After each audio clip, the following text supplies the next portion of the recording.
बातें करते हम खेतों की और उसके रखवाली की, बाग बगीचा फल फूलों और फसलों की हरियाली की। हम बीजों की बातें करते उत्तम जल संसाधन की, हम तकनीकी बातें करते फसलों के उत्पादन की। हर किसान का सपना सच हो जीवन सुखद बनाने को, गाँव-गाँव के हर आंगन का प्यारा सा ये दर्शन। कृषि दर्शन, कृषि दर्शन, कृषि दर्शन, कृषि दर्शन, कृषि दर्शन, कृषि दर्शन, कृषि दर्शन, कृषि दर्शन। नमस्कार, कृषि दर्शन कार्यक्रम में आप सभी किसान भाई बहनों का स्वागत है। मैं हूं शशि। किसान भाइयों, किसी ने ठीक ही कहा है कि तकदीरें भी बदलेगी, तस्वीरें भी बदलेगी। हिम्मत मत हारिए, मेहनत करते रहिए, एक दिन आपके हाथों की लकीरें भी बदलेगी। जी हाँ, हमारे झारखंड के किसान भाई बहनों ने ये काम कर दिखाया है और अपने हाथों की लकीरों को बदल डाला है। कार्यक्रम की शुरुआत हो चुकी है और हम आज आपके लिए लेकर आए हैं पपीते की खेती, साथ ही वैज्ञानिकी तकनीकी में आपको कौन कौन सी नई पैकेज आ रही है। तो किसान भाइयों, कार्यक्रम की शुरुआत हो चुकी है। आइए सबसे पहले हम देखते हैं कृषि समाचार। नमस्कार, कृषि समाचार में आपका स्वागत है। मैं हूं प्रियंका। आइए देखते हैं आज कृषि समाचार में क्या है खास। रबी सब्जी फसल में लगाएं मटर और फ्रेंच बीन। शिमला मिर्च की खेती के लिए सिंचाई का करें प्रबंध। मसूर की खेती के लिए अनुशंसित प्रभेद में लगाए PL 406। अब समाचार विस्तार से। रबी सब्जी फसल में मटर और फ्रेंच बीन लगाने का यह उचित समय है। मटर और फ्रेंच बीन की खेती के लिए बीज को लगाने के पहले कार्बेंडाजिम दवा से उपचारित जरूर कर लें। इससे फसल में बीमारी कम होती है और फसल का उत्पादन बेहतर होता है। यदि आप शिमला मिर्च की खेती करने जा रहे हैं तो ध्यान रखें खेत में जल जमाव नहीं हो। साथ ही सिंचाई की उचित व्यवस्था करें और रोगरोधी प्रभेद का चयन करें। इससे उत्पादन बेहतर होता है और अधिक आय की प्राप्ति होती है। पशुपालक भाई दुधारू पशुओं से पर्याप्त दूध प्राप्त करने के लिए उसके स्वास्थ्य पर विशेष ध्यान दें। पशुओं के स्वास्थ्य प्रभावित होने से दूध उत्पादन घट जाता है, साथ ही प्रजनन क्षमता भी प्रभावित होती है। पशुओं को बीमारियों से बचाव के लिए होने वाले लक्षणों पर ध्यान देना आवश्यक है।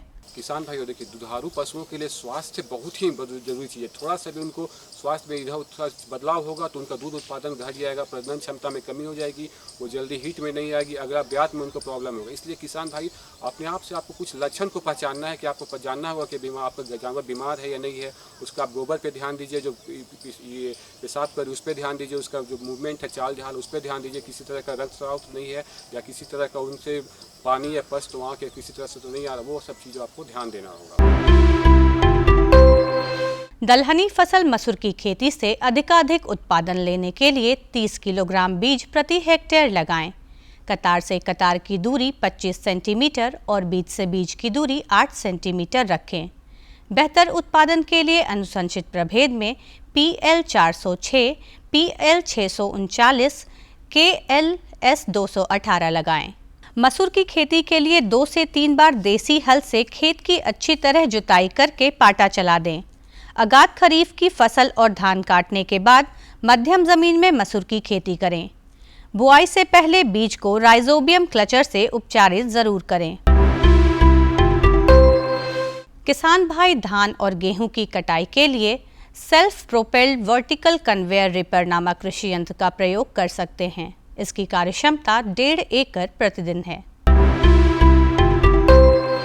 आज की विशेष जानकारी है टमाटर फसल में फल छेदक कीटों के बचाव के बारे में। किसान भाई, टमाटर फसल में 5% से ज्यादा फल छेदक कीट का प्रकोप दिखे तो इस कीट के रोकथाम के लिए आधा मिलीलीटर इंडोक्साकार्ब दवा प्रति लीटर पानी की दर से घोल बनाकर फसल पर छिड़काव करें। इससे फल छेदक कीट पर नियंत्रण हो जाएगा। और अब एक नजर राज्य के 5 प्रमुख शहरों के मौसम के मिजाज पर। आज राज्य के 5 प्रमुख नगरों के अधिकतम और न्यूनतम तापमान कुछ इस प्रकार दर्ज किए गए। रांची का अधिकतम तापमान 30 डिग्री सेल्सियस और न्यूनतम 22 डिग्री सेल्सियस रहा। कृषि समाचार में आज इतना ही। अगले दिन अगले अंक में फिर मुलाकात होगी कुछ ताज़ा तरीन खबरों के साथ। तब तक के लिए दीजिए इजाजत। नमस्कार, जोहार। अभी आपने देखा कृषि समाचार, मंडी भाव, साथ ही अगले 24 घंटे के अंदर मौसम के मिजाज को जाना। आइए यहाँ पे लेते एक छोटा सा विराम में भी आपके लिए संदेश है। बने रहिए आपके अपने कार्यक्रम कृषि दर्शन के साथ। भारत सरकार का हर प्रयास किसानों को दे रहा है एक नई आस। देश के किसानों की खुशहाली और उन्हें आत्मनिर्भर बनाने के लिए भारत सरकार समर्पित है। प्रधानमंत्री श्री नरेंद्र मोदी जी के नेतृत्व में कृषि क्षेत्र में किए गए निरंतर प्रयासों के फलस्वरूप देश खाद्यान्न व बागवानी के क्षेत्र में आत्मनिर्भर हो चुका है और देश में दलहन का उत्पादन भी बढ़ा है। इसी तरह भारत सरकार ने खाद्य तेलों के उत्पादन को बढ़ाने के भी अनेक प्रयास किए हैं। इसी क्रम को आगे बढ़ाते हुए माननीय प्रधानमंत्री श्री नरेंद्र मोदी जी के नेतृत्व में भारत सरकार ने दूरदर्शी निर्णय लेते हुए राष्ट्रीय खाद्य तेल मिशन ऑयल पाम की शुरुआत की है। इस मिशन से देश भर के किसानों को बहुत लाभ मिलेगा। कृषि के पूंजी निवेश में वृद्धि होगी, खाद्य तेल आयात पर देश की निर्भरता कम होगी और रोजगार के नए अवसर पैदा होंगे। खाने के तेल में आत्मनिर्भरता के लिए अब राष्ट्रीय खाद्य तेल मिशन ऑयल पाम का संकल्प लिया गया है। इससे किसानों को तो सीधा लाभ होगा ही, गरीब और मध्यम वर्ग के परिवारों को सस्ता और अच्छी क्वालिटी का तेल भी मिलेगा। यही नहीं, ये मिशन बड़े स्तर पर रोजगार का निर्माण करेगा। इस मिशन के अंतर्गत ऑयल पाम का रकबा और पैदावार बढ़ाने पर जोर देने के लिए सरकार ने 11,000 करोड़ रुपए से अधिक की सहायता राशि निर्धारित की है। मिशन के तहत सरकार ने ऑयल पाम की खेती के लिए रोपण आदि की सहायता में बढ़ोतरी करते हुए पहले मिलने वाले 12,000 रुपए प्रति हेक्टेयर को बढ़ाकर 29,000 रुपए प्रति हेक्टेयर तक कर दिया है। ऑयल पाम के पुराने बागों के पुनरुद्धार के लिए 250 रुपए प्रति पौधा के हिसाब से विशेष सहायता दी जा रही है। पौधारोपण सामग्री की कमी दूर करने और बीजों की पैदावार करने वाले बागों को भी सहायता दी जाएगी। इसके तहत 15 हेक्टेयर ऑयल पाम उद्यान के लिए 80 लाख रुपए तक की सहायता राशि दी जाएगी। इसके अलावा नर्सरी विकास के लिए 40 लाख रुपए तक तय किए गए हैं। पूर्वोत्तर और अंडमान राज्यों के लिए विशेष सहायता का भी प्रावधान है। ऑयल पाम के किसान ताजे फलों के गुच्छे यानी FFB का उत्पादन करते हैं, जिनकी वर्तमान में कीमतें अंतर्राष्ट्रीय मूल्यों में उतार चढ़ाव के आधार पर तय होती हैं। पहली बार केंद्र सरकार ताजे फलों के गुच्छे की कीमत के लिए किसानों को आश्वासन दे रही है। ये व्यवहार्यता मूल्य यानी VP कहलाएगा, यानी किसानों को कोई घाटा नहीं होने दिया जाएगा। व्यवहार्यता मूल्य VP तय करने की शुरुआत 1 नवंबर से होगी और अगले वर्ष 31 अक्टूबर तक जारी रहेगी। इसे ऑयल पाम वर्ष कहा जाएगा। इस योजना के तहत वर्ष 2025-26 तक ऑयल पाम का रकबा 6.5 लाख हेक्टेयर सृजित करने और कच्चे ऑयल पाम की पैदावार वर्ष 2025-26 तक 11.20 लाख टन पहुंचाने का लक्ष्य निर्धारित किया गया है। सरकार के इस महत्वपूर्ण निर्णय से देश में ऑयल पाम की खेती करने वाले किसानों में विश्वास पैदा होगा और वे खेती का रकबा बढ़ाएंगे। इस तरह पाम ऑयल का उत्पादन भी बढ़ेगा, जिससे किसानों की आय बढ़ेगी और ग्रामीण अर्थव्यवस्था भी सुदृढ़ होगी। किसान भाइयों, अभी हम आपको जानकारी दिलाएंगे पपीता की खेती के बारे में। जी हाँ, हमारे किसान भाई खेती किसानी के साथ साथ वृक्ष भी लगाते हैं और उसमें आता है एक पपीते की खेती। जी हाँ, पपीते की खेती अगर हमारे किसान भाई वैज्ञानिक तरीके से करें तो उन्हें बेहद मुनाफा मिल सकता है। वैज्ञानिक तरीके से करने के लिए उन्हें किन किन बातों का ख्याल रखना होगा, कौन सी मिट्टी का चुनाव करना होगा, साथ ही उसकी देखभाल हमारे किसान भाई किस प्रकार करेंगे, जानने के लिए आइए सीधे हम चलते हैं विशेषज्ञ की ओर। पपीता सेहत के लिए काफ़ी लाभदायक है। जाहिर है कि इसकी मांग भी अच्छी है। पपीता की खेती से अच्छी आमदनी प्राप्त की जा सकती है, बशर्ते इसकी खेती वैज्ञानिक ढंग से की जाए। झारखंड की मिट्टी और जलवायु पपीता की खेती के लिए अनुकूल है, इसलिए राज्य में व्यावसायिक तरीके से पपीता की खेती करके किसान भाई इससे अच्छा मुनाफा कमा सकते हैं। हमें बताएंगे कि पपीता की वैज्ञानिक खेती कैसे की जाती है और इससे किस तरह से लाभ उठाया जा सकता है। देखिए, पपीता झारखंड में हम देखते हैं कि पपीता की खेती कई सालों से की जा रही है और अमूमन हम देखते हैं कि जो बहुत सारी हमारी जो लोकल किस्म है उसको किसान कई सालों से लगा रहे हैं। तो पपीता का व्यवसाय झारखंड में कोई नया नहीं है, ये कई सालों से चला आ रहा है। लेकिन अगर इसको व्यावसायिक रूप में लेना चाहते हैं तो इसकी खेती को थोड़ा वैज्ञानिक तरीके से करेंगे तो इससे अधिक लाभ किसान भाई कमा सकते हैं। तो अगर हम पपीता की खेती की बात करते हैं तो झारखंड के हर ज़िले में पपीता की खेती हो सकती है। हमारी यहाँ की जलवायु, यहाँ की मिट्टी उपयुक्त है पपीता की खेती करने के लिए। किसी भी फसल के उत्पादन के लिए भूमि का चुनाव एक आवश्यक शर्त है। पपीता की खेती के लिए ऐसी भूमि का चुनाव करें जहां जल जमाव ना हो। जल जमाव वाली भूमि में पपीता की खेती संभव नहीं है। सबसे पहले ज़मीन का चुनाव ये बहुत ही महत्वपूर्ण है पपीता की खेती के लिए, क्योंकि जहाँ पे पानी का जल जमाव होता है उस जगह पपीता को नहीं लगाया जा सकता है। अगर आपके जिस खेत में या जिस ज़मीन में आप पपीता लगा रहे हैं वहाँ पे अगर आपका एक दिन से ज़्यादा जल जमाव हो जाता है तो वहाँ पपीता के मरने की संभावना रहती है। तो ये खास तौर पे किसान भाई ध्यान रखें कि पपीता की खेती जहाँ पे जल जमाव हो वहाँ पे ना करें। पपीता की फसल को फरवरी मार्च के महीने से लेकर जुलाई के महीने तक लगाया जा सकता है। ज़्यादा ठंड के मौसम में पपीता के पौधे जीवित नहीं रह पाते, इसलिए दिसंबर जनवरी के महीने में पपीता के पौधे खुले में लगाना लाभ का सौदा नहीं है। सिंचाई की सुविधा वाले खेत में पपीता की खेती करना लाभदायक है। तो लगाने का उपयुक्त समय आप फरवरी मार्च के बाद से लगाना शुरू कर सकते हैं और इसको जुलाई तक लगा सकते हैं। ठंडा के समय जनरली पपीता को नहीं लगाया जाता है क्योंकि ठंड के समय पपीता का ग्रोथ नहीं होता है और मरने की संभावना ज़्यादा रहती है। तो जो किसान भाई इसका लाभ लेना चाहते हैं तो वो मार्च से ही पपीता को लगाना शुरू कर सकते हैं। और जैसे कि हम देख रहे हैं कि मार्च में पानी की कमी रहती है किसानों के यहाँ पे, तो जहाँ पे पानी की सुविधा है वहीं पे पपीता को लगाना चाहिए, क्योंकि इसमें पपीता को पानी की आवश्यकता ज़्यादा होती है। पौधे की उचित बढ़वार और अच्छी फसल के लिए पौधे से पौधे की दूरी और पंक्ति से पंक्ति की दूरी 2 मीटर रखें। गड्ढे की गहराई 2 फीट रखें ताकि जड़ अच्छी तरह से फैल सके। गड्ढे में कृषि वैज्ञानिक की अनुशंसा के अनुसार खाद एवं उर्वरक डालें। उसके बाद हम आते हैं कि आपको कितना दूरी पे लगाना चाहिए। तो पपीता को अमूमन हम 2 मीटर की दूरी पे लगाते हैं। पौधे से पौधे भी 2 मीटर होगा और आपका एक जो पंक्तियां हैं उनके बीच की भी 2 मीटर की दूरी रहती है। उसी के साथ में जो गड्ढा आपको खोदना होगा 2-2 मीटर की दूरी पे, उसका आकार लगभग 2 फीट होना चाहिए ताकि पौधे की जड़ें उसमें आसानी से फैल पाए। और आप गड्ढा खोदने के बाद में और उसमें जो मिट्टी निकलेगी बाहर, उसके अंदर आपको कुछ पोषक तत्व का मिलाना होगा जिससे कि उसकी हम उर्वरता क्षमता को बढ़ा सकें। खेत की तैयारी के साथ साथ पपीता की खेती के लिए नर्सरी तैयार करना ज़रूरी है। नर्सरी तैयार करने के लिए प्रो ट्रे का उपयोग करें। तो पौधा लगाने के लिए आपको पहले नर्सरी तैयार करना होगा, क्योंकि इसका बीज हम डायरेक्ट खेत में नहीं लगा सकते हैं। तो आपको 1 महीना पहले नर्सरी शुरू करना होगा। बीज को आपको पोट्रे के अंदर या पॉलीथीन के अंदर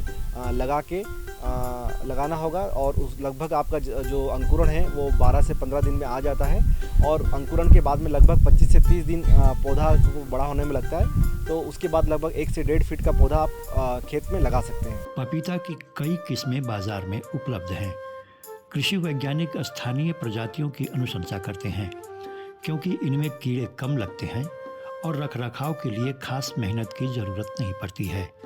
लेकिन संकर किस्मों की खेती भी यहाँ सफलतापूर्वक की जा सकती है। कृषि वैज्ञानिक रेड लेडी किस्म की अनुशंसा करते हैं।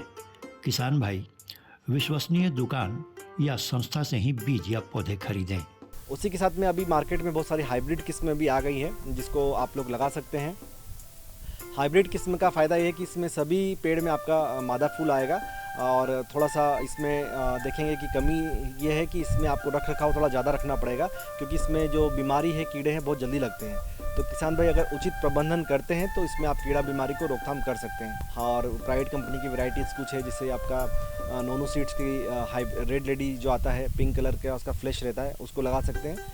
क्योंकि मार्केट में ज़्यादातर हम देखते हैं कि किसान लोग और जो वेंडर्स है रेड लेडी का ही यहाँ ज़्यादा स्कोप लगता है, क्योंकि उसकी रखरखाव क्षमता, फल का आकार, फल की मिठास, फल का जो गूदे का कलर है, वो सभी जो खाने वाले हैं उनके प्रेफरेंस का होता है। तो रेड लेडी को लगाया जा सकता है। काफ़ी लोग झारखंड में जो कमर्शियल रूप में जो खेती कर रहे हैं वो रेड लेडी का यहाँ पे किया जा रहा है। पौधा लगाने के बाद 1 दिन के अंतराल पर सिंचाई करें ताकि मिट्टी की नमी बनी रहे। पपीता के पौधों को लगाने के बाद हर महीने इसमें पोषक तत्वों का प्रबंधन करना है, जिसमें यूरिया, DAP, पोटाश और अन्य सूक्ष्म पोषक तत्व शामिल हैं। पोषक तत्वों की मात्रा पौधे की उम्र और बढ़वार के आधार पर कृषि वैज्ञानिक की अनुशंसा के अनुसार करें। लगाने के बाद आपको ध्यान रखना होगा, जब पौधा छोटा होता है तो आपको निरंतर 1 दिन छोड़ के उसमें इरिगेशन पानी देते रहिए ताकि पौधा गर्मी में सूखे ना। और उसके बाद में आपको हर महीने इसमें खाद का प्रबंधन करना होगा, क्योंकि ये एक कम आयु वाला फल होता है, आपका 1.5 से 2 साल में ख़त्म हो जाता है। तो आपको शुरुआत से ही इसमें पोषक तत्व का प्रबंधन करना है, जिसमें कि आपको हर महीने आपको यूरिया और DAP का इस्तेमाल करना है। और जब फूल और फल आ जाता है उसके बाद में आपको पोटाश का भी इस्तेमाल करना है और कुछ माइक्रो न्यूट्रिएंट का भी स्प्रे करना होता है। तो आप शुरुआत में प्रति पौधा 10 ग्राम से स्टार्ट कीजिए, फिर जैसे जैसे आपका हर महीने बढ़ेगा, हर महीना उसकी मात्रा बढ़ाते रहिए, 20 ग्राम, 30 ग्राम, 40 ग्राम तक जाइए, 50 ग्राम तक जाइए। और शुरुआत में यूरिया और DAP का इस्तेमाल कीजिए, बाद में आप DAP और पोटाश का इस्तेमाल कीजिए, जिससे कि फल का गुणवत्ता अच्छी बने रहे। और कई बार हम स्प्रे का भी इसमें रिकमेंडेशन करते हैं, खास करके जो सूक्ष्म पोषक तत्व हैं जिसमें बोरॉन और जिंक है, तो इसका 0.3% का, दैट मीन्स आपको 3 ग्राम प्रति लीटर के हिसाब से घोल बनाकर हर महीना फूल आने के बाद आपको हर महीना छिड़काव करना है, जिससे कि आपके फूल नहीं झड़ेंगे, फल का आकार अच्छा बनेगा और फल की मिठास बढ़ेगी। तो आपको फल जब लगना शुरू होंगे तब आपको हर 1 महीने के अंतराल में इन सूक्ष्म पोषक तत्व का छिड़काव करना है। और अमूमन हम देखते हैं कि पौधा लगाने के बाद लगभग 9 महीने के बाद से आपका फल पकना शुरू हो जाता है, और ये इसकी जो फूल और फल आते रहते हैं। तो आप 9 महीने के बाद से लेके आप 15 महीने तक इसमें फल ले सकते हैं और अच्छा आमदनी कमा सकते हैं। वर्तमान समय में राज्य के कई जिलों में बड़े पैमाने पर पपीते की खेती की जा रही है। किसान भाई वैज्ञानिक तरीके से पपीता की खेती करके अच्छा मुनाफा कमा रहे हैं। हमारे किसान भाई फसल उत्पादन करके नई नई तकनीकों के द्वारा अपनी खेती किसानी में एक नई पहचान बना रहे हैं। हमारे किसान भाई नई तकनीकी पैकेज के बारे में जानने के लिए हमारे विशेषज्ञ के पास चलेंगे और जानेंगे कि नई तकनीक पैकेज क्या है और हमारे किसानों को इससे कितना लाभ मिल सकता है। आइए जानने के लिए सीधे चलते हैं विशेषज्ञ की ओर। बदलती परिस्थिति के साथ कृषि के क्षेत्र में अधिक आमदनी और उत्पादन प्राप्त करने के लिए कई तकनीकें विकसित की गई है। इनमें से एक है पैकेज तकनीक। इस पैकेज में बीजों की अधिक उपज देने वाली प्रजातियां, एकीकृत रोग, कीट एवं पोषक तत्व प्रबंधन, खेती के लिए आधुनिक उपकरण इत्यादि शामिल हैं।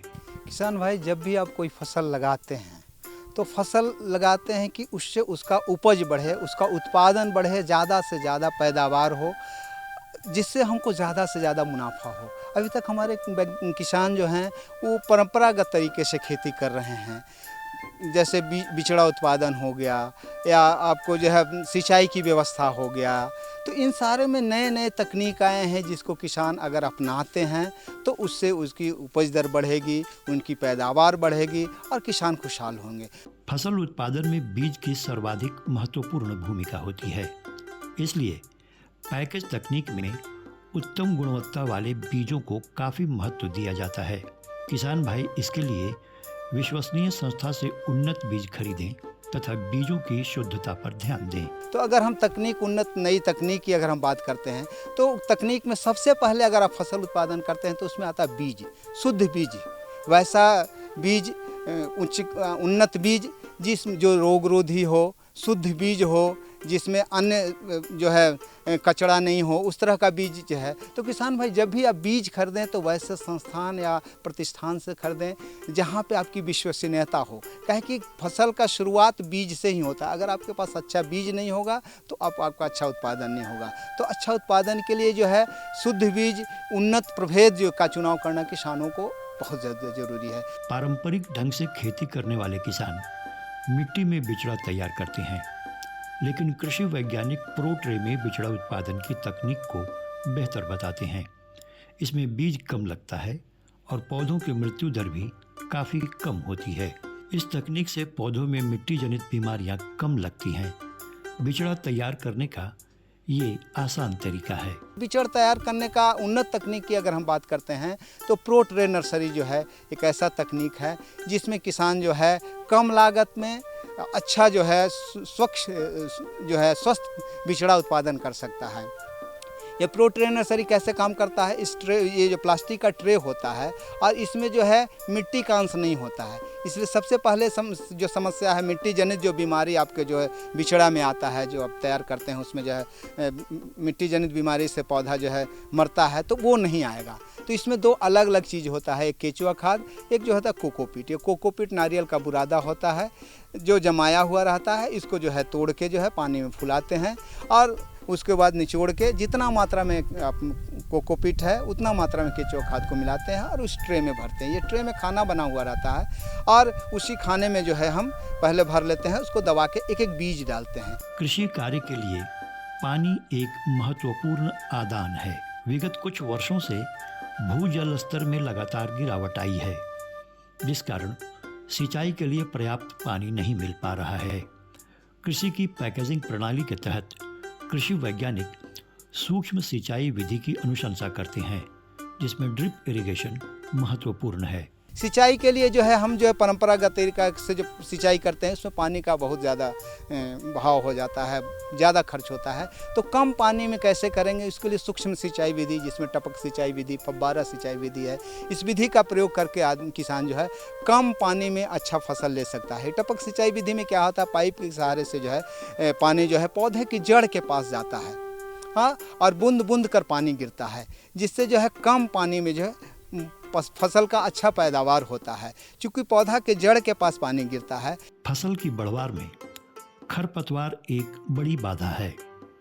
इससे बचाव के लिए कई रसायन बाजार में उपलब्ध हैं, लेकिन प्लास्टिक मल्चिंग खरपतवार नियंत्रण का एक महत्वपूर्ण आधुनिक तकनीक है।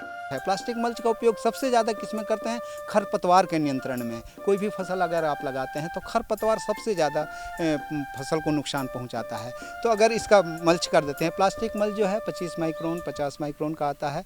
ये बाई कलर होता है, इसका एक भाग जो है सिल्वर कलर का होता है, दूसरा भाग जो है काला होता है। ये जब मेड़ बनाते हैं तो काला वाला भाग को अंदर रखते हैं और सिल्वर कलर वाला भाग को ऊपर रखते हैं, और जहाँ जहाँ पौधा लगाना वहीं वहीं प्लास्टिक को काटते हैं। तो प्लास्टिक मल्च और टपक सिंचाई विधि दोनों का अगर आप प्रयोग करते हैं तो इससे जो है आपका पैदावार काफ़ी अच्छा होता है, फलन भी अच्छा होता है। अधिक आमदनी प्राप्त करने के लिए बेमौसमी खेती काफ़ी उपयोगी है। बेमौसमी खेती करने के लिए प्लास्टिक का हरित गृह बनाया जाता है, जो बाहर के मौसम और कीटों को नियंत्रित करता है। पॉली हाउस में चूंकि संरक्षित खेती की जाती है, इससे फलों का आकार, रंग और गुणवत्ता अच्छी होती है। किसान भाइयों को इससे बाजार मूल्य ज़्यादा मिलता है। इसमें जो है बेमौसमी खेती किया जाता है। इसमें प्लास्टिक का जो है घर बना होता है और इसमें जो है जो सामग्री लगी रहती है, जो उपकरण रहता है, उससे अंदर का तापमान, आर्द्रता और जो है उसका जो है को जो है हम लोग कंट्रोल करते हैं। जैसे आपको तापमान कम चाहिए तो उसके लिए जो है उसमें शेड लगा हुआ है, शेड नेट लगा हुआ है, शेड नेट को आप लगा देते हैं तो उससे जो है आपका तापमान कंट्रोल होता है। अगर आप उसमें हवा की ज़रूरत है, उसको तापमान कम करना है, तो उसमें जो है प्लास्टिक जो है मच्छरदानी लगा रहता है, जिसको अगर आप उठा देते हैं तो उससे जो हवा आ जाता है। और नमी के लिए जो है आपको जो है ड्रिप इरिगेशन लगा हुआ है, तो उसमें उस तरह का खेती किया जाता है, बेमौसमी खेती किया जाता है। ये सच है कि कृषि की आधुनिक तकनीकों को अपनाने के लिए ज़्यादा पूंजी की ज़रूरत होती है, लेकिन सरकार ड्रिप इरिगेशन के लिए अनुदान की व्यवस्था करती है। इसके अलावा एक बार ये तकनीक अपनाने के बाद इसे कई वर्षों तक उपयोग में लाया जा सकता है। किसान भाइयों, तकनीक में शुरुआती दौर में खर्च आता है। अगर हम टपक सिंचाई विधि की बात करें, सूक्ष्म सिंचाई विधि में जो हम टपक सिंचाई की विधि की बात कर रहे हैं, तो टपक सिंचाई विधि को अगर 1 एकड़ में लगाने के लिए जो है आपको 70,000 रुपया की ज़रूरत होती है। और 70,000 रुपया में सरकार के तरफ से 90% सब्सिडी है। ये भारत सरकार की तरफ से भी है, राज्य सरकार की तरफ से है। तो 70,000 में मात्र आपको 7,000 रुपया देना है। बाकी का खर्च जो है सरकार जो है सब्सिडी के रूप में दे देती है। तो किसान को उतना ज़्यादा खर्च नहीं होता। हम प्लास्टिक मल्च की बात की, ये मल्च जब मल्च का जो बात करते हैं, प्लास्टिक मल्च ये 400 मीटर का एक रोल होता है, ठीक है। और 1 एकड़ में लगाने के लिए आपको 8 रोल की आवश्यकता होता है। एक रोल जो है करीबन 1600 से 2200 रुपये में आता है। तो 8 रोल में आपको 20,000 रुपया आएगा। और 20,000 रुपया लगा के आप इस प्लास्टिक मल्च पे 3 खेती कर सकते हैं। एक फसल ख़त्म होने के बाद उसको हटा लीजिए, उसी जगह फिर दूसरा फसल लगाइए, उसको भी हटा लीजिए, फिर तीसरा। तो एक बार लगा के 3 फसल को आप ले सकते हैं। और इसमें जो है निकाई गुड़ाई का भी पैसा बचता है। आप एक फसल के बाद जो है आप ये करते हैं, गुड़ाई का काम करते हैं, फिर से जो मेड़ बनाते हैं उसका खर्च बचता है। तो इस तरह जो है किसान भाई जो है ये इसमें जो है शुरुआती में खर्च आता है, लेकिन जो है इससे किसान को फ़ायदा ही होता है। उपज दर दुगना हो जाता है। तो तकनीक से किसानों का आय दुगना हो जाता है। कुल मिलाकर कृषि पैकेज की तकनीक का आधार फलक काफ़ी विस्तृत है। कृषि की आधुनिक तकनीकों का इस्तेमाल कर किसान भाई अच्छी आमदनी प्राप्त कर सकते हैं। तो ये थी हमारी आज की जानकारी। हमारी जानकारी आपको कैसी लगी, आप हमें हमारे इस पते पर लिख सकते हैं। फटाफट हमारा पता नोट करिए। हमारा पता है कार्यक्रम कृषि दर्शन, कृषि प्रकोष्ठ द्वारा केंद्र निदेशक, दूरदर्शन केंद्र, रातू रोड, रांची। पिन संख्या है 834001। तो इसी तरह से हमारा कार्यक्रम देखते रहिए। और हमारे कार्यक्रम के विषय में अगर आप कुछ कहना चाहते हैं तो हमें बेहिचक लिख भेजिए। जाते जाते हम आपको इतना ज़रूर कहना चाहेंगे किसान भाइयों कि आप हमारा कार्यक्रम इसी तरह से देखते रहिए और हमारा हौसला बढ़ाते रहिए। नमस्कार।